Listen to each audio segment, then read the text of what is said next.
Boa tarde, senhoras, senhores, senhoritos, senhoritas, todo mundo. Boa tarde, Marco Della Roche. Boa tarde, estamos aqui novamente, mais um episódio do BCB Shots.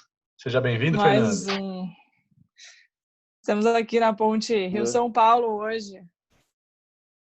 Que bom, legal estar aqui com vocês. Espero que a gente tenha uma conversa bem proveitosa aí. Bom estar entre amigos, entre todo mundo desse mundo maravilhoso de bar, do qual eu me incluo com muito orgulho, né?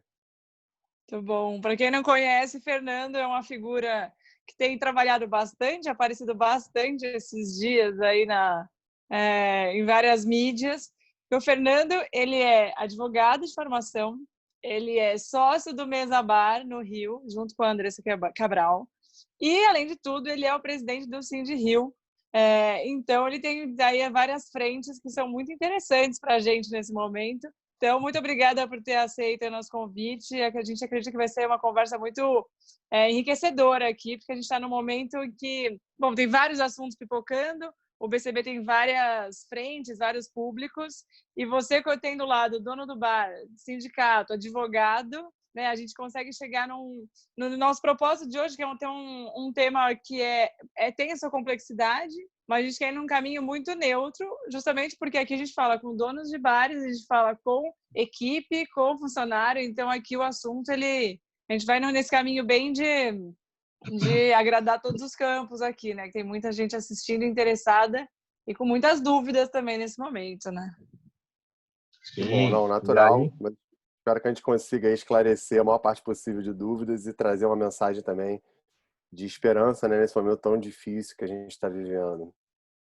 Sim. Exatamente. E aí já aproveito e peço para vocês que estão acompanhando a gente aí, o pessoal está chegando cada vez mais, conta para a gente como é que está a situação de vocês. Vocês continuam empregados? A sua casa já abriu? Esperou? Vai esperar para abrir? Ou você foi dispensado? E quais perguntas que vocês querem fazer para o Fernando? Lógico que a gente não vai poder passar todas as perguntas, mas eu prometo que umas 2, 3 aqui eu vou tentar separar para o Fernando poder desanuviar aí as dúvidas de vocês. Bom, vamos começar aqui tirando nossas dúvidas, nossa sabatina aqui com o Fernando, várias perguntas. A gente ia começar sabendo como que você foi parar na presidência do Cindy Rio, como que estar à frente do maior sindicato que a gente tem hoje, e essas, assim, é um tamanho grande, a complexidade está envolvida, então divide um pouco com a gente como que é essa função e como você chegou aí. Não, vamos lá. Eu comecei, né, nesse nosso segmento há quase 12 anos, né, com a abertura do Mesa Bar, que existe até hoje, é um bar aqui no Rio de Janeiro muito bacana, que eu acho que a gente foi um dos primeiros, até no Brasil, a apostar em coquetelaria autoral, em fazer... Primeiro, apostar em ser, na essência, um bar de coquetéis, um bar de drinks, né, e não ter o drink como alguma coisa lateral ali, meio escondida, só para dizer que tem, né? A gente era drink na essência. E isso lá em 2007, 2008, quando a gente implementou o projeto, era de fato uma grande novidade. Eu fico muito feliz de ver hoje, principalmente em grandes capitais, né? Rio, São Paulo, Curitiba, Brasília e tantas outras, a coquetelaria não só sendo uma coisa para bares de coquetéis, mas sim espraiado no comportamento como um todo. Então você vê restaurantes, lanchonetes, outros lugares que não eram tão comuns, tendo também suas cartas de coquetéis e bons profissionais, e profissionais cada vez mais capacitados e capazes de representar bem o Brasil nisso. Então, foi nisso que eu entrei, foi nesse momento que eu entrei nesse segmento de bares e restaurantes. Formação, eu sou advogado, na época eu já estava formado, começando a atuar em escritório, E achava que realmente ia ser esse o meu caminho na vida, ia ser advogado, de escritório, vamos em frente, gostava do que fazia. Mas abri um bar em paralelo com alguns amigos e a coisa foi ganhando uma dimensão grande na minha vida. Eu fui tomando muito gosto por isso, por esse mundo da hospitalidade, enfim, de botar de pé projetos que tragam entretenimento, satisfação, bem-estar e gerem todos esses valores bacanas que um bar e um restaurante podem gerar. E eu realmente gostei disso, e é uma vida muito incompatível com o dia a dia de um escritório de advocacia, né? De tal forma que eu fui aos poucos migrando até o momento que eu quis abrir meu segundo bar, quis abrir meu hostel, fui fazer outras coisas e falei lá pro pessoal do escritório que não ia dar para eu continuar com eles. Mas o direito continua sendo algo muito presente na minha vida até hoje. Tenho minha carteira da OAB em dia, porque é de fato um instrumento de trabalho. Ele não é mais a minha profissão, eu não sou advogado atuante, eu não tenho cliente, não tenho escritório, mas o direito é uma ferramenta que eu aplico constantemente na minha vida, seja no Mesa e nas minhas atividades empresariais, seja lá pelo Rio, o tempo todo é muito útil, é uma maneira de pensar, de entender o mundo, de compreender, de buscar soluções. E aí, eu sempre, como advogado, eu atuava muito ligado ao associativismo. Nosso escritório tinha uma atuação forte em fundações, ONGs, organizações internacionais. Então, eu já era muito adequado a esse mundo e, naturalmente, fui me aproximando do Rio, que, quando eu abri o Mesa, já era uma grande referência no Rio. Na verdade, o Rio é de 1911. Então, ele já era uma grande referência muito antes de eu nascer, inclusive. Aliás, muito antes de qualquer um que esteja nessa sala tenha nascido, com toda certeza. Então, quis me aproximar, desculpa, estar mais para estar fazendo mais parte desse movimento, levando um pouco também essa visão de bares de coquetéis, etc., para dentro do Rio, que é uma organização muito heterogênea, né? Você vai ter lá de tudo, de rede fast food até o botequim do seu João, passando pelas pizzarias, restaurantes, churrascarias, casa de suco, casa de show, samba, enfim, todo mundo ali de alguma maneira está representado. E aí eu fui me aproximando, em pouco tempo fui convidado para fazer parte da diretoria, fui diretor durante 4 anos, até que, por um consenso das lideranças do momento, meu nome surgiu como candidato à presidência, e eu assumi essa presidência no final de 2017. E era um período muito difícil, porque tinha acabado de haver reforma trabalhista e os sindicatos estavam muito fragilizados, né, precisando se reposicionar, se reinventar. Então, eu fiz parte, junto com a diretoria atual e com todas as pessoas que nos apoiam, de um movimento de reformulação muito grande, reformulação de equipes, de projetos, de prioridades, de como enxergar essa instituição como algo que tem que agregar cada vez mais valor para a nossa comunidade como um todo. Então, aí eu estou incluindo, obviamente, os donos de bar e restaurante, que são os nossos associados, é quem, de fato, garante a sustentabilidade da instituição, mas também toda a nossa comunidade, então fornecedores, poder público, os funcionários. A gente tem uma área de cursos, treinamentos e eventos que no ano passado formou mais de 3.000 alunos. Isso para uma instituição de pequeno Que porte é ótimo. bastante coisa. Então, são cursos de curta duração, com investimento relativamente baixo. Então, a ideia é que você consiga fazer apostas curtas, né? Sobrou um dinheirinho, eu vou fazer um cursinho de uma coisa, beleza. Sobrou mais vou fazer um cursinho de outra coisa. E é muito legal porque tem muitas empresas que apoiam seus funcionários, a minha empresa mesmo já pagou curso para vários, mas tem muitas pessoas do nosso ramo, né, de cozinheiros, garçons, atendentes, etc., pessoal administrativo, que faz curso por conta própria para crescer como carreira, né? E essa é uma coisa que a gente prioriza muito lá dentro. Nossa visão disso é de que trabalhar no nosso segmento é sim uma visão de carreira e não de ocupação, né? Então, se você investir na sua carreira, você pode sim chegar muito longe, e tem vários exemplos maravilhosos disso, mas não tem que ficar esperando o chefe ou alguém, não. É você, sobretudo, que é um instrumento da sua própria transformação, né? E o Rio tenta ser um dos braços de ajuda nessa trajetória. Então, assim, tentando fazer uma história longa de maneira curta, foi assim que eu cheguei nos últimos 2 anos. A gente tem feito um trabalho, acho que bem consistente aqui no Rio de Janeiro, com todos os percalços. O Rio é uma cidade que tem sofrido muito por impactos econômicos, insegurança, informalidade. Então, a gente está há alguns anos já, desde a Olimpíada principalmente, apanhando bastante aqui. Não é só no nosso segmento, acho que quase todos estão com muita dificuldade. E a pandemia realmente foi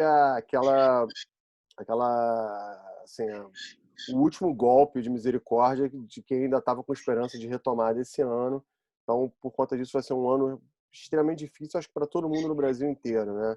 Mas quem chegou mais fragilizado nisso, obviamente, está sofrendo mais também. Sim. Enquanto o Fernando estava falando, Carol, eu estava pensando aqui que nos últimos 15 anos, o que teve de bartender que se desconectou ou que nunca ouviu falar do seu sindicato, não tem, não Não tem sabe nem noção quem é do o que eles podem presidente. apresentar. Não conhece nem conhece o dono do bar, presidente. O presidente não. E como que foi que isso aconteceu? Que em um momento era tão importante saber o seu sindicato e, de repente, eu sinto que assim é um desinteresse. Lógico que você fala pela sua cidade, do Rio de Janeiro, não pode falar pelas outras cidades que podem ter histórias diferentes, mas, em geral, eu que acompanho bartenders pelo Brasil inteiro, a gente não tem interesse em saber nem o que a gente pode crescer, né, com o sindicato, o que ele pode ajudar. E esse momento veio para mostrar que os sindicatos eles têm uma função importante, né?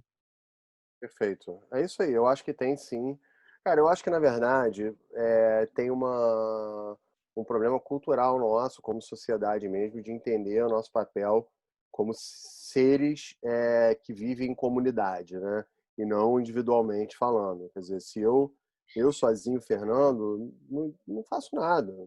Sim, não, eu não tenho capacidade sozinho de transformar uma realidade. Eu hoje represento o Sindi-Rio, mas eu não sou o Sindi-Rio. O Sindi-Rio é toda a sua equipe, seus conselheiros, sua diretoria, seus funcionários, seus gestores e todos os associados que dele fazem parte. Se não houvesse todo esse grupamento, não existiria Sindi-Rio. Eu ia ficar sozinho lá gritando e não ia fazer diferença nenhuma. E é assim no nosso clube, no nosso condomínio, na nossa rua, no colégio dos nossos filhos, em qualquer lugar. Quer dizer, a gente tem que tomar mais parte daquilo que é nosso, que nos interessa, e realmente acreditar que se a gente se doar um pouco e tentar ceder e trabalhar em conjunto e buscar consensos, no fim das contas é bom para todo mundo, né? Então, nunca vai existir só um bar no Rio de Janeiro, nem só uma vaga de trabalho no Rio de Janeiro. Então, se a gente tiver um segmento melhor no Rio, no Brasil, para todos, eu ganho, vocês ganham, todo mundo ganha com isso. Então, acho que essa que é a visão geral. E também Sim. não pode. Enquanto você fala, deixa eu perguntar uma coisa para quem está aqui acompanhando a gente.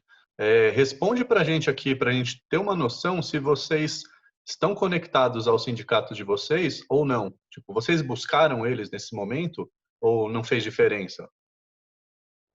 É engraçado, acho que tem muita gente que nem lembra que existe, assim, né? Eu acho que Exato. e essa divisão, essa coisa de ser regional também, né? É difícil porque cada um atua de um jeito, então as relações ficam ainda mais desiguais, né? Então fazer papel igual no Brasil inteiro é mais difícil, né? Exatamente. Vamos lá. Acho que é legal, de repente, Carol, a gente falar um pouquinho sobre como essas coisas se estruturam, né? E eu queria introduzir só com alguns números do setor que as pessoas não conhecem tanto a nossa dimensão. Bares e restaurantes, eu vou falar isso, números do Rio de Janeiro, que são os que eu tenho mais frescos, mas isso vale para o Brasil todo, tá? Essas proporções, elas são mais ou menos semelhantes em todas as grandes cidades. Só que no Rio de Janeiro, vocês terem uma noção, nós somos o maior empregador de jovens do Rio de Janeiro. Quer dizer, a maior parte dos jovens de 18 a 24 anos trabalha em bares e restaurantes. Olha só. São mais de 10 mil empresas só na cidade do Rio, que geraram mais de 9 bilhões em receita, em dinheiro que circula numa cadeia gigantesca.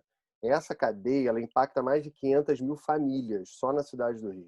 Então, é algo muito expressivo. Se você começar a considerar essa cadeia de uma maneira mais ampla, pegando pequenos produtores, fornecedores, prestadores de serviço. Aqui, por exemplo, no entorno você tem muita gente vendendo hortifruti, laticínios, pequenos produtores e empresários que fornecem para os bares e restaurantes. Essa cadeia aumenta ainda muito mais. Então, é realmente muito, muito, muito significativo o impacto social e econômico. E outra característica do nosso setor é que ele é formado, sobretudo, por pequenas empresas, né? 75% são empresas de pequeno porte, inscritas no Simples, e então são empresas onde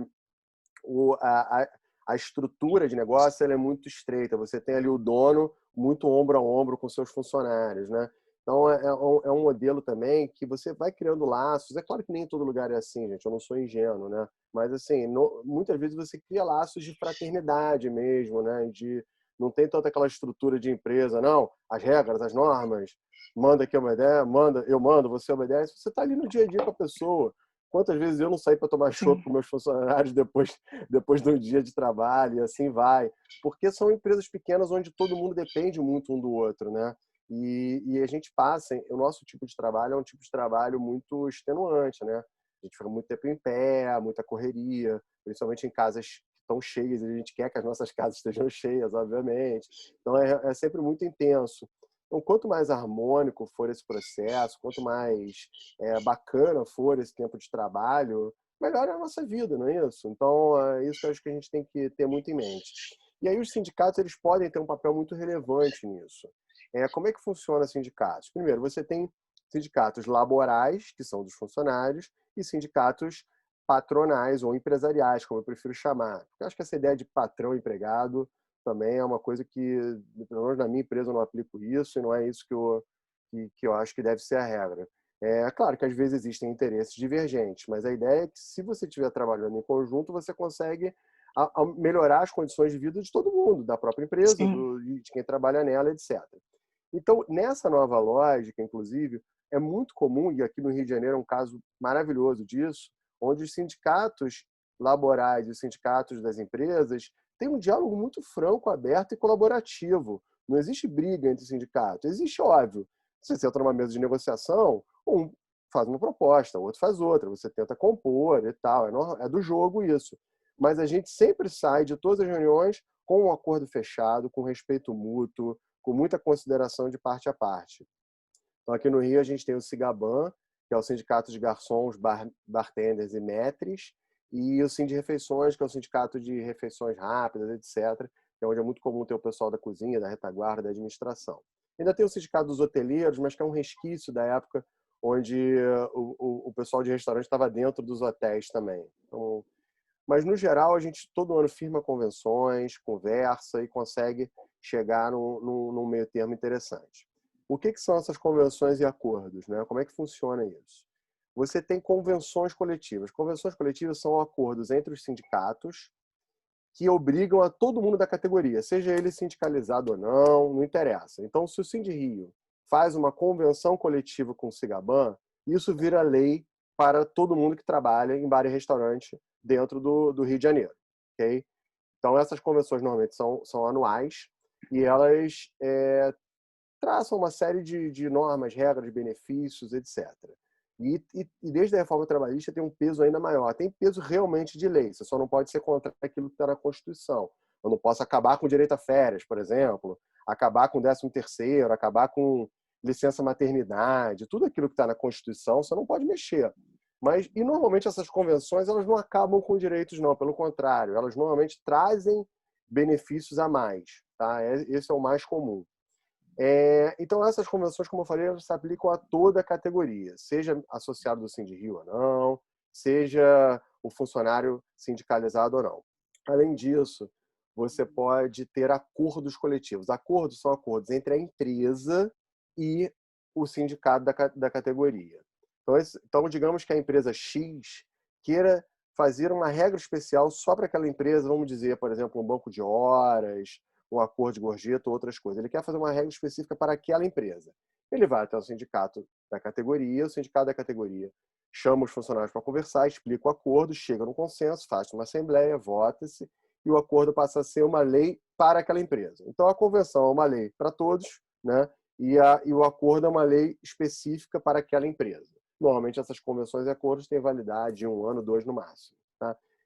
Esses sindicatos, seja o das empresas, seja o dos funcionários, eles têm abrangência de, no máximo, um município. Tá? Então, aqui no Rio de Janeiro, o Sindirio tem a abrangência do município do Rio de Janeiro. E aí eles normalmente estão vinculados a federações e essas federações a uma confederação. Então vou pegar o Sindri. O Sindri está vinculado à Federação Brasileira de Hospedagem e Alimentação, que congrega todos os Sindrios, entre aspas, né, que tem outros nomes, obviamente, do Brasil todo. E essa federação ela está vinculada à Confederação Nacional do Comércio, CNC. E nos funcionários é a mesma coisa. Eles vão ter uma federação estadual ou uma federação nacional que está vinculada a uma confederação nacional. Essa é a estrutura geral, só para explicar. E esses lugares têm eleições. Então, assim, vá, se você não concorda, está longe, aproxime-se, veja. Se eu não concordo e quero participar mais, candidate-se, participe. O que não dá é aquela história, pega o condomínio, isso é típico, né? O sujeito fala, esse síndico não faz nada, ninguém faz nada. Mas, assim, você já foi, Ninguém quer ir você lá, paga né? o condomínio, você paga o condomínio em dia, em primeiro lugar, porque às vezes nem paga em dia. Né? Você foi a alguma reunião de condomínio, você se ofereceu para ajudar e fazer parte de algo? Não, você só quer reclamar, então não adianta, bicho. Aí Às vezes a você vai pessoa ter não que sabe nem o esperar e que os está outros vão reclamando. decidir por você mesmo. Foi? Não entendi. Às vezes a pessoa não sabe nem o que ela está reclamando, não sabe nem a história Pois da é, reclamação do que ela está às fazendo. vezes, às vezes até aquela decisão tem um motivo razoável, né? Mas como ela não tomou parte, não discutiu, ela não conhece, né? E aí É, criticou. Eu acho que é isso. Acho que tem que se aproximar tanto para as empresas quanto para os funcionários. De novo, não é uma situação de briga, de nada. É uma situação de onde todos juntos conseguiríamos certamente uma melhoria de cenário de negócios para toda a categoria. Só que tem isso, tem que se envolver, né? Senão você não se envolve, depois fica mais difícil, né?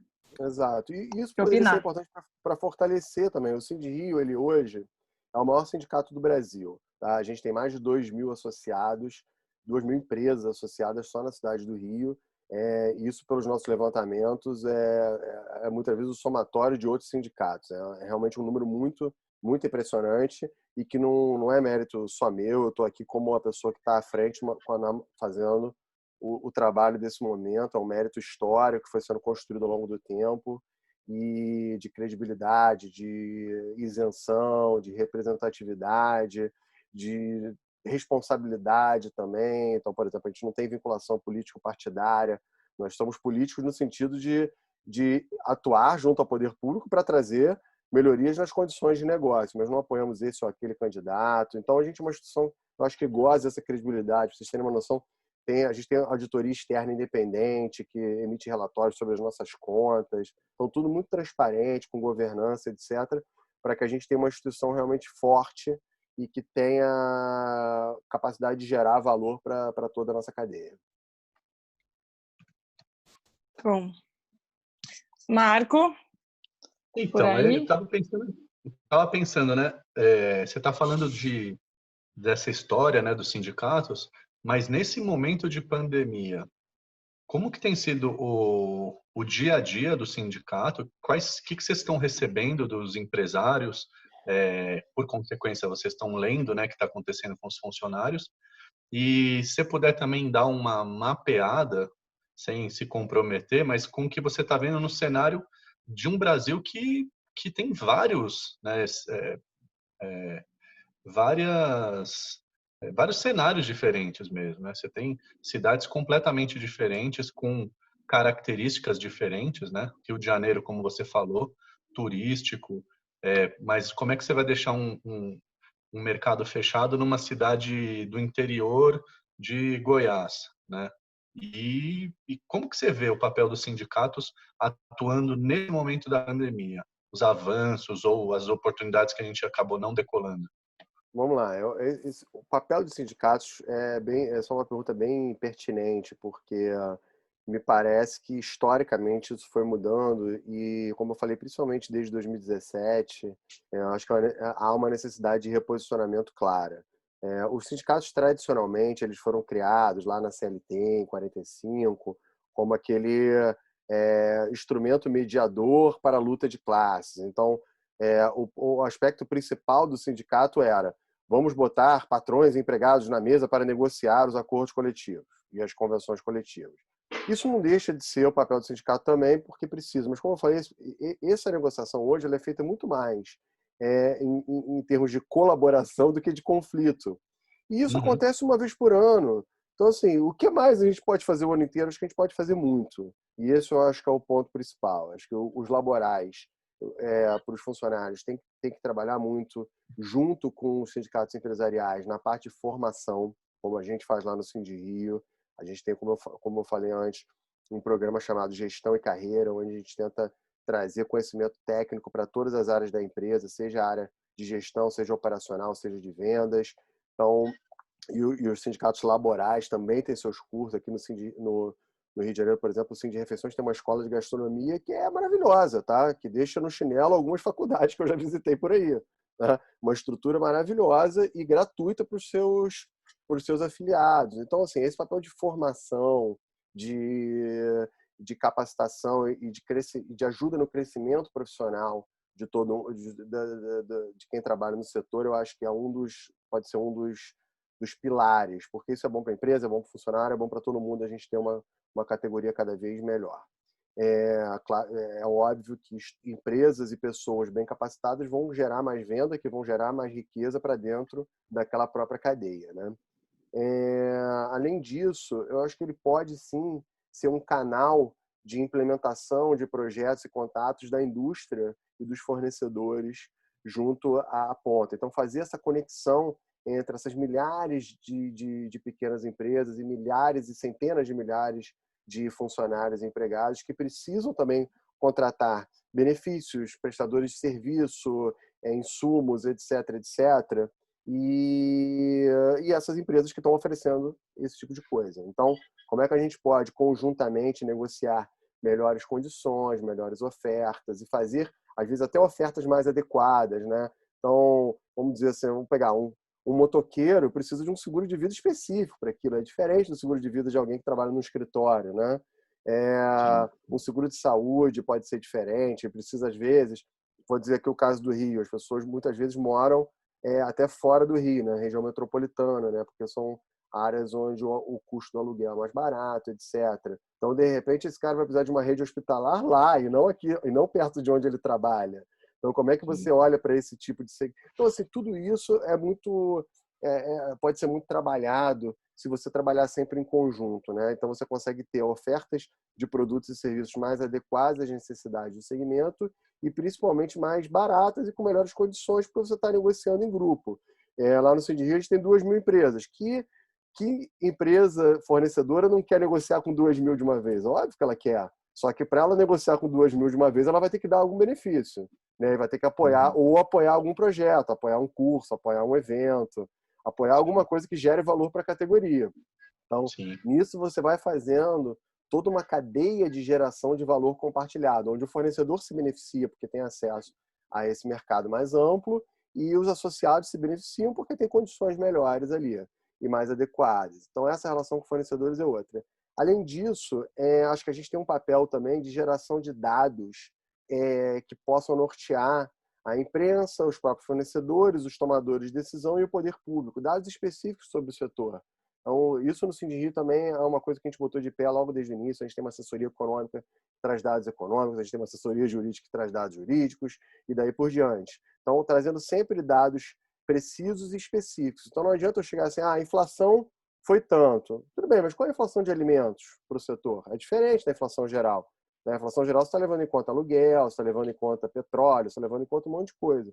E a inflação de alimentos, que impacta o nosso CMV, como é que ela está? Isso é importante você saber. Qual é o salário médio das pessoas? O salário mínimo a gente sabe, mas qual o médio? Então, são várias informações que, se não tiver uma instituição focada nisso, ninguém vai saber. Não vai ser o IBGE que vai te dar isso, não vai ser. A gente precisa saber. Alguém precisa filtrar esses dados públicos e trazer mastigado como informação de qualidade para todo mundo poder tomar boas decisões. A gente emite relatórios mensais sobre esses indicadores aqui para a cidade do Rio de Janeiro. A ANR, nacionalmente, também tem feito um trabalho interessante nesse sentido. Então, esse é um outro papel, de geração de dados. Eu acho que um outro papel também relevante é da interface com o poder público. E aí eu estou falando legislativo e executivo. Então, na formulação de leis e na implementação dessas leis por parte do executivo, de políticas públicas. Isso é importante porque o legislador ele tem um monte de ideias e um monte de pressões ali de todos os lados. Então, a gente tem desde aquela que a gente chama de a lei do fantástico. A lei do fantástico é aquela que é o seguinte, ele vê o Fantástico no domingo à noite, mostra algum problema, e na segunda de manhã ele fala, já sei, tem um projeto de lei. E aí entra com o projeto de lei. Cara, se não tiver alguém da categoria que chegue lá e fale, amigão, calma, eu tô entendendo que você tá bem intencionado, mas assim, isso aí que você está propondo vai gerar uma confusão muito maior do que você está imaginando. Deixa eu te explicar. Precisa de alguém para fazer isso. E não vai ser... E se não tiver ninguém da categoria que entenda o dia a dia do setor, essa explicação vai chegar torta, não vai acontecer. Então, a gente derrubou cada lei aqui que vocês não imaginam. Derrubou, que eu digo, na negociação, não é em processo judicial, não é nada. É só de chegar para a Assembleia Legislativa, para a Câmara dos Vereadores e tratar com razoabilidade. E ele fala, realmente, não tinha pensado nisso. Beleza. Vou dar 2 exemplos aqui rápidos. Tinha uma obrigando todo mundo a oferecer gratuitamente cafezinho, e a justificativa era que em repartições públicas é muito comum, em reuniões e sede de empresa é um hábito muito comum. Então, portanto, deveria ser um hábito também nos bares e restaurantes. Claro! Não pede para eu dar a única coisa que eu tenho para vender. Porra, deixa eu preciso pagar minhas contas. Isso custa que ideia! Dinheiro. Pois é, mas é o que eu tô falando. Se ninguém chegar e falar para ele que é uma ideia ruim e explicar o impacto disso, na cabeça dele, qual o problema? Faz um cafezinho ali e foi. Quer ver outra simpatia, lei? Né? Ninguém tem dúvida de que a gente precisa ser responsável com o controle de doenças sexualmente transmissíveis, etc., uso de preservativo e tal. Ok, isso aí ninguém tem nada contra. Agora, posto de saúde já fornece gratuitamente, e tem posto de saúde, né, na cidade toda, e farmácias vendem, e você tem farmácia uma por esquina. Farmácia é o que não falta, né? Tem farmácia uma em cima da outra, assim. Então, aí tinha uma lei que queria obrigar todos os bares e restaurantes a vender preservativo. Eu falei, não, cara, porra, assim, por que eu sou obrigado a vender isso? Aí você imagina que coisa ridícula. O sujeito chegar numa grande rede de fast food, né, e pedir um milkshake e uma camisinha.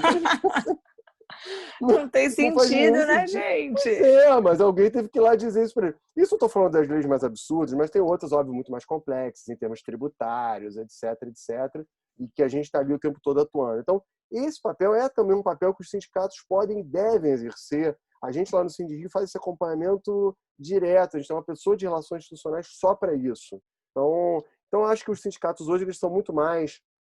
Tem que ter essa visão macro da categoria, serem grandes hubs e centrais de soluções de informação, de conteúdo e de soluções para aquilo que tem a ver com as relações dos funcionários e das empresas com todo mundo que se relaciona com o setor.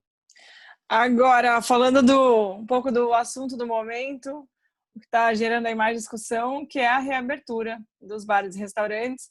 Aqui entra um pouco também bastante do seu lado de bar.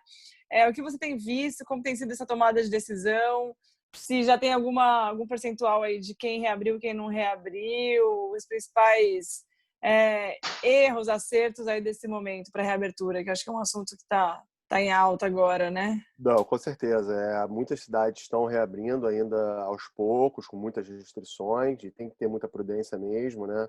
Porque pior do que o tempo que a gente for fechado vai ser se a gente tiver que abrir e fechar novamente. Aí isso para muitas empresas vai ser o fim. Então a gente tem que ter uma abertura muito consciente e responsável para que a gente consiga abrir em definitivo e de fato como sociedade, né, superar da melhor maneira possível os traumas deixados aí pela pandemia. A gente sabe que, eu sempre repito isso, nada do que for feito vai ser suficiente para compensar todos os impactos. Eu acho que os impactos sociais, econômicos e até na vida das pessoas são incontornáveis. Vidas foram perdidas, empregos foram perdidos, daí por diante. Acho que agora a nossa missão é tentar ao máximo atenuar esses impactos, né? Tentar fazer com que essa retomada aconteça e que a gente a médio e longo prazo volte a ter uma sociedade mais saudável em todos os aspectos. E para isso é importante que a gente debata muito bem que protocolos serão esses e como eles serão implementados. Infelizmente não é isso que a gente viu em várias cidades. O que a gente viu, na maioria das vezes, foram os governos muito instáveis, indo muito ao sabor do vento, um dia falando uma coisa, outro dia falando outra, e trazendo normas e restrições que não foram conversadas amplamente com a categoria. Então, como é que é o processo que se entende como melhor? Se eu quero... vamos pegar o nosso caso aqui, né? Eu fui convidado por vocês para fazer esse debate, esse bate-papo com todo mundo aqui e vocês me ligaram antes, explicaram o que vocês queriam, a gente conversou, definiu a pauta, tirou dúvidas e se preparou para esse momento, né? E a gente espera que esse momento seja interessante para todo mundo que está aqui, porque a gente quer que dê certo, não é isso? E por isso a gente conversou antes. A gente espera que o poder público faça a mesma coisa, que ele converse com todo mundo, alinhe tudo que for necessário para que, quando for o momento, que tudo dê certo. Pois é, não foi isso que aconteceu na Amapá dos Lugares. Na Amapá dos Lugares foi tudo feito do dia para a noite, sem programação prévia, imposto, e aí tudo que é imposto, normalmente você já tem do outro lado uma sensação ruim, né, porque ele não foi consultado. Muitas coisas são inexequíveis, feitas por quem não entende nada do setor e, obviamente, com boas intenções, não discuto, com intenções, óbvio, de preservação da saúde. Mas vou dar um exemplo aqui do Rio de Janeiro, que já foi até afastado, mas que eu acho que é um dos mais paradigmáticos, assim, mais emblemáticos. Queria se obrigar que toda a comida fosse trazida em cloche, que é aquela cúpula que se tinha em filmes de antigamente, né? Em buffets tradicionais e tal. Mas, assim, para começar, primeiro que é um objeto caro, né? Porque ele é de metal e tal. Até tem de plástico, mas não é tão comum. Segundo, que como é um objeto que está em desuso, eu te garanto que se todo mundo tiver que comprar agora, não vai ter. Não vai ter. Ninguém tem isso em estoque, não existe isso, né? E terceiro, que a Anvisa, a FDA, que é a Anvisa americana, a União Europeia, todo mundo já falou que o vírus não se transmite pela ingestão do alimento. Ora, para que você vai obrigar cloche? Entendeu? Isso é ridículo. Isso não tem nenhum... É alguém genial. Já tive uma ideia. Aquela história do fantasma. Tive uma ideia. E aí não pergunta para ninguém. E essa a gente bateu tanto em vários pontos que esse ponto específico acabou sendo afastado. Hoje não é mais obrigatório. Mas é um exemplo, entendeu? E tem outras coisas que precisam ser mudadas. Então, acho que a primeira crítica que eu faço é essa. Agora, existem normas e essas normas têm que ser cumpridas. A gente também nunca vai ser a favor da desobediência civil, acho que não é por aí. A gente é a favor de, caso as normas que a gente não está de acordo, e existem algumas, a gente tem canais institucionais para colocar os nossos pleitos, debater, deixar claro e tentar mudar, como já mudamos várias e pretendemos mudar outras. Agora, sem entrar em detalhes, porque isso, como é que funcionou? Não existe, até existem algumas normas nacionais, o site da Anvisa fala muito de normas técnicas. Então, quem gosta de... Tem muita gente que é um profissional que gosta de entrar no detalhe, né? Que gosta de ir ali ler a norma técnica, e é bacana, nem todo mundo tem disponibilidade e tempo e conhecimento para isso, mas quem quiser, no site da Anvisa tem muita norma técnica interessante ilustrando isso. Algumas obrigatórias, outras são só recomendações. Mas as normas obrigatórias, em geral, elas estão mais nos âmbitos estaduais e até municipais. Tá? Os estados traçam as grandes premissas e os municípios vão ali trazendo detalhamento maior. Então, o Brasil tem 5 mil municípios, óbvio que eu não conheço o que acontece em todos eles, nem em todas as capitais, né? Cada um tem as suas circunstâncias, então não vou entrar aqui no detalhe de município por município. Mas, de um modo geral, existem recomendações que eu acho que vai ser o espírito do momento para todo mundo. Né? O primeiro é esse grupo de preocupações com asepsia e higiene de um modo geral. Né? Então, isso vai se dividir em vários pequenos atos no seu dia a dia, como uma rotina de lavagem de mãos muito constante, de lavagem de todos os locais onde tem contato de pessoas, alimentos, etc. Então, assim, entrou um cliente, eu vou ter que higienizar a mesa. A gente sempre tem que fazer isso, tá? Então, essa é uma outra coisa, só interrompendo, assim, os bares e restaurantes têm uma característica especial. Nós sempre fomos muito regulamentados e cobrados em termos de higiene e limpeza. Nós sabemos fazer isso. Os bons profissionais sabem fazer isso. A diferença é que agora a gente tem que fazer algumas coisinhas a mais, né? Então, mas a cultura de higiene e limpeza já fazia parte do nosso segmento, porque a gente mexe com alimento, mexe com algo muito sensível, né? No limite com a saúde das pessoas. Então, agora a gente precisa de cuidados a mais, como disponibilização de álcool gel em vários locais, como cuidado no compartilhamento de utensílios e materiais, etc. Uniforme, o que vem da rua você deve guardar no armário, bota uma roupa, etc. Outro cuidado muito relevante é EPIs, equipamento de proteção. Então, o uso de máscara por parte do funcionário, por parte do cliente, quando ele estiver circulando. Quando ele estiver sentado comendo, óbvio que ele não vai usar máscara, mas em outros momentos, usando. O distanciamento, né? evitar ao máximo a aglomeração. Então, vamos dizer que seja um local onde o pagamento seja no caixa. Então, manter um distanciamento de 1 metro e meio entre as pessoas, o distanciamento entre mesas. Entre pessoas da mesma mesa, a gente entende que não é necessário. Porque se eu chego, por exemplo, com a minha mulher num bar, a gente já estava em casa junto, a gente pegou o nosso carro junto, se tem contaminação entre eu e ela, essa contaminação já aconteceu. Não é na mesa do restaurante que ela vai acontecer. Então, na mesa, a gente pode sentar junto. A gente tem que ter afastamento entre as mesas, tá? De pessoas diferentes. E daí por diante. Então, esses cuidados, só tem uma coisa, Marcos, só para eu fechar essa coisa do EPI, que é uma pergunta muito, muito comum, que é o uso da luva, tá? A luva, gente, não só não é obrigatória, como normalmente ela é um risco a mais. Porque enquanto a mão você consegue higienizar bastante, né? Você lava com água e sabão, passa álcool, etc., a luva você não consegue lavar tanto. Então, a luva, depois de um tempo, ela vira o local contaminado. Portanto, a luva não é para isso, tá? Muita gente, às vezes, é comum você estar fazendo delivery, aí vem o cliente, aí você posta uma foto, o entregador vem o cliente, tem que usar luva. Não, não tem. Então, o que você tem que fazer é lavar o tempo todo e usar álcool 70 ou álcool gel. Esse é o negócio geral. Ótimo. Mas diga, por favor. Só para pegando o gancho aqui com você, e eu estava lendo aqui os comentários de todo mundo, absolutamente todas as pessoas disseram que não tem relacionamento com sindicatos, né? Acho que a gente foi pego de surpresa nesse assunto que parecia que não era relevante.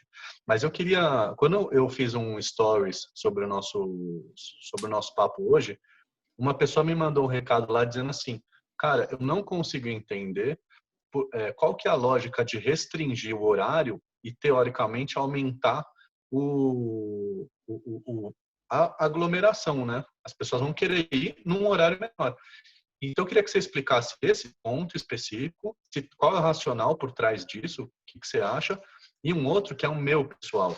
Como resolver? Eu acho que eu nunca entraria num banheiro de restaurante, de bar, num momento desse. Como que faz para cuidar, limpar de uma maneira sustentável que você não tenha que contratar mais 3 funcionários? Vamos lá. São perguntas bem pertinentes, né? A primeira do horário, você perguntou qual racional? E eu já falei isso, às vezes não tem racional. Tem muita decisão que foi tomada sem racional mesmo, tá? E é isso. Realmente, esse argumento foi usado várias vezes. Se você um bar que vai fechar 1h, 2h da manhã, às vezes é melhor do que mandar um bar fechar às 7h da noite, quando na hora do rush. Porque aí os funcionários vão voltar para casa na hora que o transporte público está cheio, não na hora que o transporte público está vazio. Então, assim, tem coisas que não faz tanto sentido mesmo.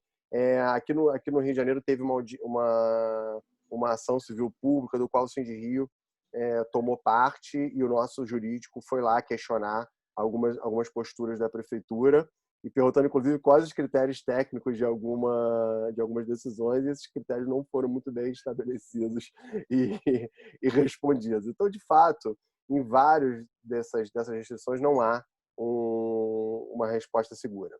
O que muitos lugares fizeram, aí eu até entendo, porque assim, vamos lá, bares são locais mais propícios à aglomeração do que restaurante, né? Porque restaurante, normalmente, como você vai para comer, você tem que sentar à mesa para começar. Em bar, não necessariamente você senta à mesa, né? E normalmente você vai em grupos menores, né? Dificilmente você vai em um grupo muito grande. Enquanto que bar é um lugar de encontro de amigos e tal. Então, havia-se uma ideia de que se você não abrisse até tarde, você ia impedir esses encontros que não fossem estritamente ligados à alimentação. Só que isso não é bem verdade, porque, na verdade, não funciona exatamente dessa maneira. Eu acredito que eu acho que o principal nisso é você chamar todas as partes à sua responsabilidade. E essa é uma coisa importante. Tem se colocado muito o foco em cima do bar e do restaurante, do dono do bar e do restaurante, do gerente, do empresário, como se ele fosse o responsável pela sociedade inteira. Se você tem uma população inteira, ou um grupo relevante da população descumprindo a norma, não é o gerente que vai fazer ele cumprir, cara. Isso é a sociedade. Então a gente tem que entender o papel de cada um nisso. O bar e restaurante tem que cumprir a lei, sem dúvida nenhuma. O poder público tem que fiscalizar com prudência, com responsabilidade, de maneira educativa e não policialesca, porque se você chegar de maneira policialesca, como tem sido feito, tem gente que botou PM para invadir bar e restaurante. Peraí, cara. TPM para entrar em cozinha de bar e restaurante? É isso que a gente precisa? Isso é educativo? É isso que vai melhorar a nossa cidade? Está errado, né? Enfim. É... E o próprio cliente. O que você viu muitas vezes foram clientes que não têm consciência, desrespeitando a lei. Então você vai falar com o cliente, você vai falar com a pessoa que está ali desrespeitando a lei, não com o dono do restaurante que tem que ser responsável por um adulto. Acho que não é bem por aí. Então, é dividir papéis e responsabilidades. Essa é a primeira coisa, tá? A Vocês segunda não queriam que valesse aquela lei lá de o cliente tem sempre razão, pessoal? pois Então, é, agora como é que faz? E não, agora? nem É, todo mundo tem sempre razão, esse que é o negócio. Nem o dono de bar tem sempre razão, nem o funcionário tem sempre razão, nem o cliente tem sempre razão, e daí por diante. Acho que cada um tem que fazer sua parte com responsabilidade e com consciência do todo, né? Então, não existem muitos critérios técnicos, e esse do horário de fechamento, por exemplo, é um que eu acho desnecessário. Eu acho que quanto mais e tiver no flexibilidade de banheiro? horário, mais vai ficar disperso. Quanto ao banheiro, é o seguinte, proteção absoluta, Marco, é todo mundo ficar trancado em casa. Essa que é a verdade. É a única maneira. Só que isso, a longo prazo, é inviável. A gente não pode ficar trancado em casa para sempre, o governo não vai ter dinheiro para pagar as pessoas em casa para sempre, e daí por diante. Então, a gente acabou tendo que voltar meio na marra a algumas atividades, ainda que não tenha solução, e não tenha vacina, não tenha várias coisas. Então, o que a gente precisa nesse momento, de novo, é responsabilidade e prudência. No caso dos banheiros, o que eu recomendo? Primeiro, que a empresa tenha uma rotina muito mais constante de asepsia desse banheiro. Bote mesmo, é muito comum, por exemplo, não estou dizendo que isso é obrigatório, não, mas é comum você ter ali atrás da portinha do banheiro aquele horáriozinho de meia hora que o cara dá uma ticada, de mostrar que foi lá, entendeu? Botar alguém indo toda hora lá e limpando isso. Não vai poder limpar a cada cliente que for, isso é impossível, óbvio, mas pelo menos ter uma rotina muito mais frequente, não é só limpar na abertura e no fechamento, né? Depois, limpar sobretudo nos locais onde as mãos encostam, né? Que é o local do papel higiênico, do sabonete, eventualmente, da pia, da maçaneta e daí por diante. E terceiro, no caso do próprio cliente, né? Ou do funcionário que está indo no banheiro, ir sempre de máscara, porque se você estiver protegendo contra a respiração, você já está protegendo muito. É aí que é o principal ponto de entrada, né? Nariz e boca. Então, se você estiver protegido aí, você já vai estar evitando muito. E saiu do banheiro, lave a mão imediatamente. E aí, lavar as mãos, tem um videozinho da Anvisa sobre isso, você botar no YouTube, você acha. Lavar as mãos é uma técnica, né? É uma arte quase, né? Que a gente lava as mãos, passei uma água e fui embora. Não, é lavar a mão de verdade. É você passar hoje entre em os dia dedos, passar na unha, passar aqui você no pede o prato, antebraço. Oi? né? Hoje em dia você pede o prato para o garçom, vai ao banheiro, aí você lava suas mãos, quando você chega o prato está pronto. Exato. Mas é isso, mas tem que lavar a mão com cuidado realmente. Se você estiver sempre lavando a mão e sempre usando a máscara, as suas chances de contaminação caem vertiginosamente, porque o vírus não vai ficar não fica tanto na roupa ou em outros lugares, entendeu? É muito mais essa contaminação direta de você ou respirar com alguém que teve um contato próximo ali, ou de você levar a boca ou ao nariz. Aqui eu estou fazendo esse gesto porque eu estou em casa, tá, gente? Aqui eu posso, mas não é o recomendado. Então, se você levar a boca ao nariz, depois de ter tocado em superfícies que tiveram contato recente de outras pessoas. Então, se você estiver com máscara e lavando sempre a mão, você diminui radicalmente a chance de contaminação. E esse que é o cuidado principal que a gente tem que ter. E, Fernando, falando de equipe, como que a gente lida assim em casa, ou alguém da equipe fala não posso ir, não quero voltar a trabalhar, moro com alguém que é grupo de risco, e se eu for trabalhar e pegar, como que a empresa se responsabiliza? Como que está funcionando isso? Olha, Carol, esse é um tema muito delicado, né? Muito sensível, porque a gente sabe, de novo, teve muita gente que perdeu parentes queridos, né? Amigos. Então, é óbvio que a gente está falando de vida, a gente não está falando de qualquer tema, né? A gente está falando de um tema muito, muito importante, né? Para a vida de todo mundo. Mas, ao mesmo tempo, você tem repercussões também muito grandes em cima disso. Eu vou te dar uma resposta mais técnica, tá?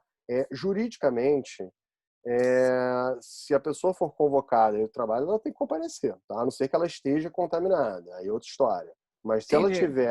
se ela não estiver contaminada e a empresa retomar as atividades e ela for convocada ao trabalho, ela tem que Ou tem ir, que ir, tá? senão... Ela tem que ir.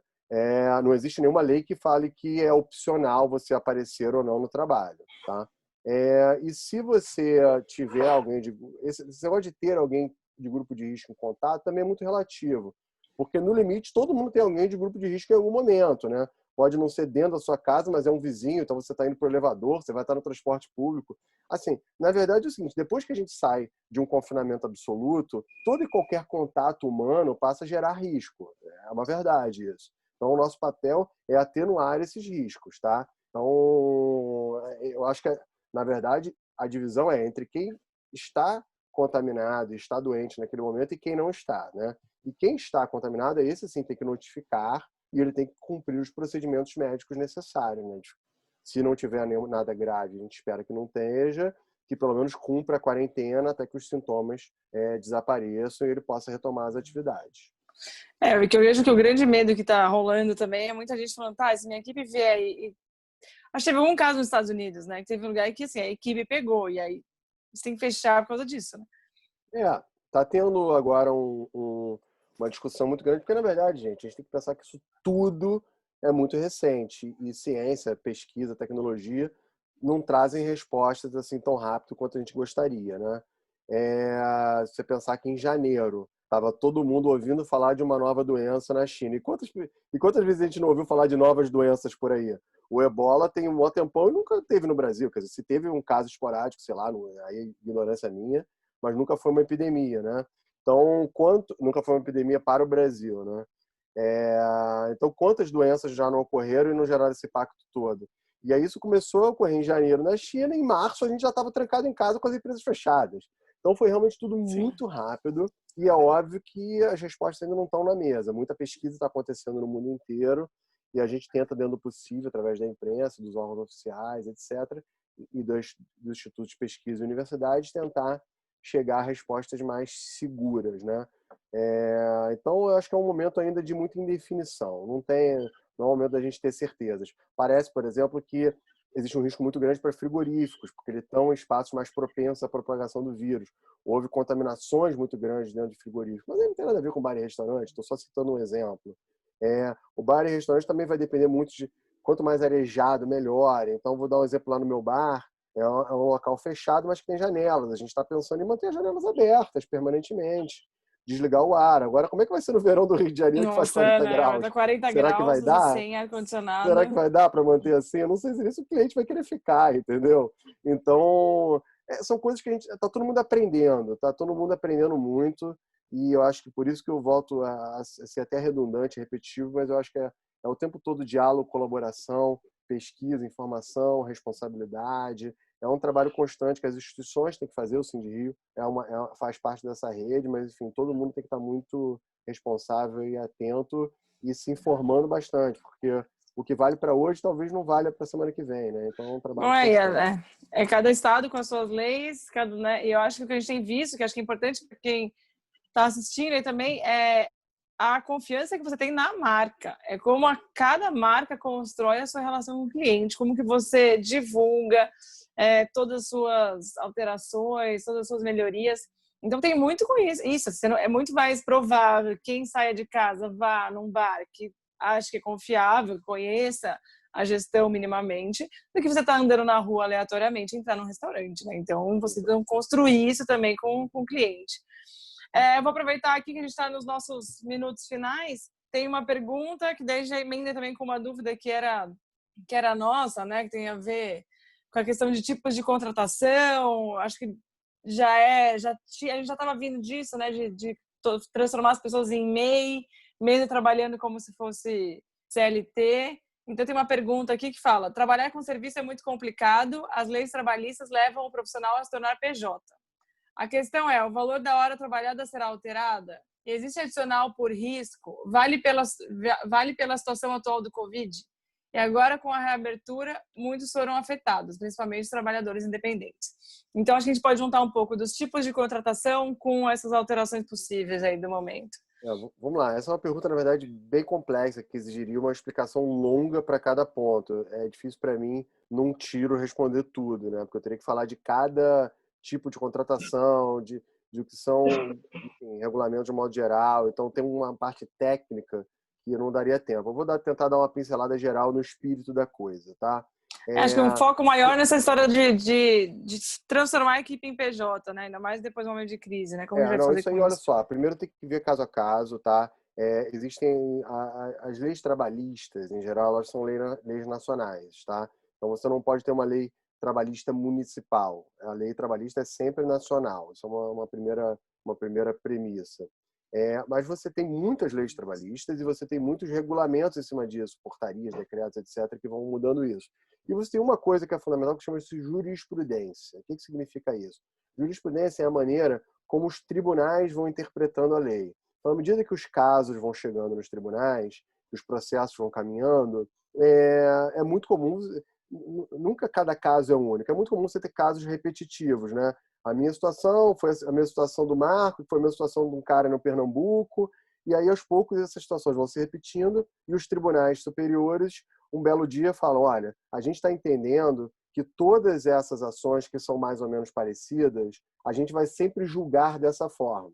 E isso gera uma jurisprudência, tá? Tentando de uma maneira mais didática seria isso. E a jurisprudência também tem a ver com o tempo. Uma jurisprudência que valia na década de 70 provavelmente não se mantém até hoje, porque as relações mudaram, o mundo mudou e as leis mudaram nesse tempo, a Constituição até mudou em algum momento e tudo mais. Então isso tudo tem a ver com o tempo e são quem interpreta o direito, né, os advogados, os juízes, procuradores, defensores públicos, etc., vão ali fazendo esse trabalho de entender o que os tribunais estão tendo. E o que vai acontecer agora? Como eu falei, a jurisprudência é resultado de várias decisões repetitivas ao longo do tempo. O que aconteceu é que não há muitas decisões ainda com relação aos problemas que aconteceram durante a pandemia. Esses processos ainda vão começar. E até eles chegarem nas instâncias superiores, né, da Justiça do Trabalho, isso vai demorar muito tempo, talvez demore até anos, até a gente entender que há uma nova jurisprudência. Então, aquela jurisprudência anterior à pandemia, em alguns pontos ela não vai ter mais validade, ela vai ser alterada com o tempo. Então, a gente vai ter, no próximo ano, aí, nos próximos 2, 3 anos, muita alteração de entendimento dos tribunais e é importante a gente ficar acompanhando isso. Por isso que não tem resposta segura nesse momento. Tá? A terceirização em si foi julgada pelo STF antes da pandemia como possível, inclusive da atividade fim. Antigamente era só para atividade meio, né? E hoje também para atividade fim. Então, a terceirização é possível, mas ela tem que ser vista caso a caso, tem que ser conversado o contrato, para que cargo que para que tipo de atividade. O certo da terceirização, o ideal, é que fossem de fato terceirizados que fizessem atividades diferentes, e não só se pegar um garçom e terceirizar, por exemplo, entendeu? Então, Sim. nada é impossível e nada é 100% possível. Acho que tudo tem que ser analisado de fato, caso a caso, empresa a empresa, relação a relação. Sim. Entendi. Fernando, deixa eu te perguntar agora uma coisa.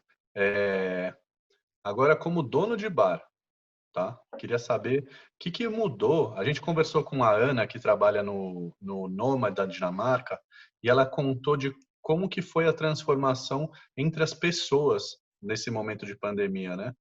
Como que mudou na cultura da empresa, da sua empresa, a Mesa Bar? E qual que foi o motivo? A gente já sabe que vocês escolheram não reabrir na semana passada, retrasada.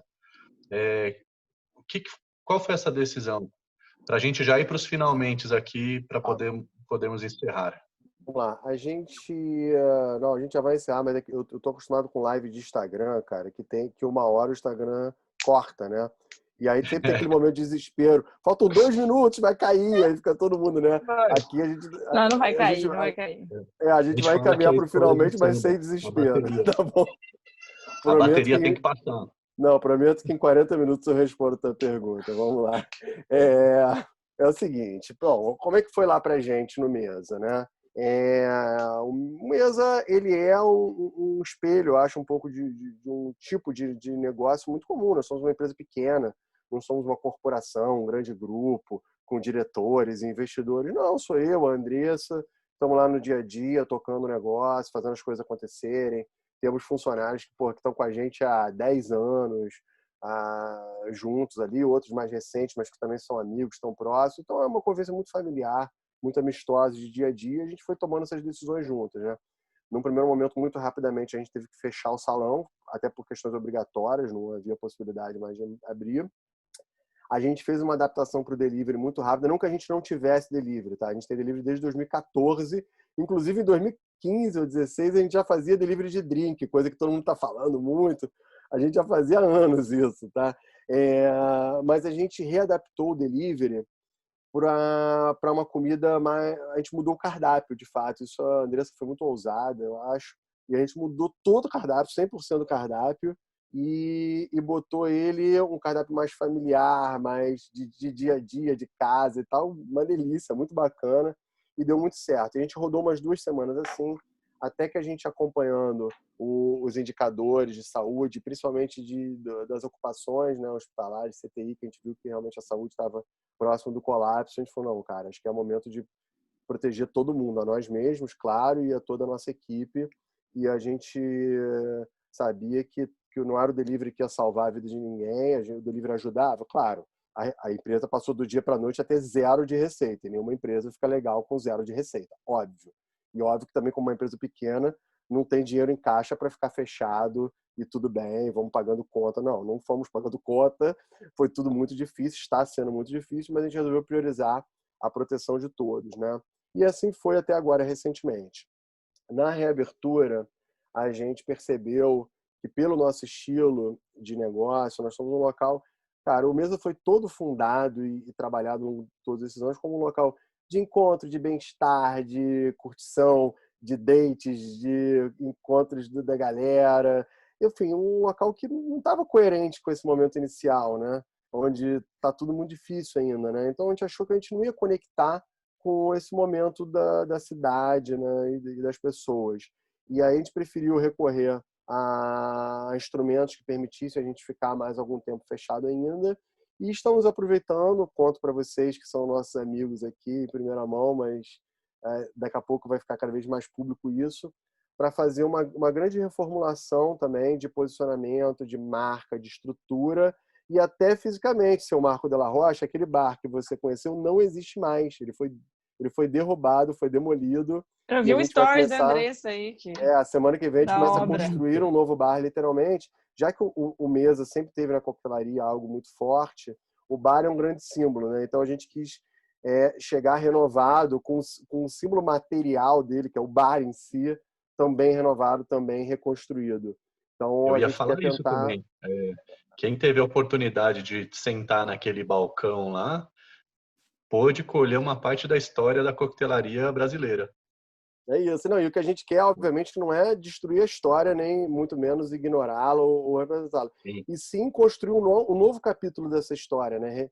sim. Dando valor ao que aconteceu no passado, e não só o que aconteceu, as pessoas que fizeram parte disso também, que foram pessoas maravilhosas, bartenders, parceiros, e todo mundo que, de alguma maneira, colaborou nesses 12 anos de mesa, mas também agora olhando para frente, né? Para esse novo momento, com novos ares e tal. Então, isso vai representar uma nova carta de drinks, novo cardápio de comida, nova marca, novo layout, novo Tudo tudo. novo.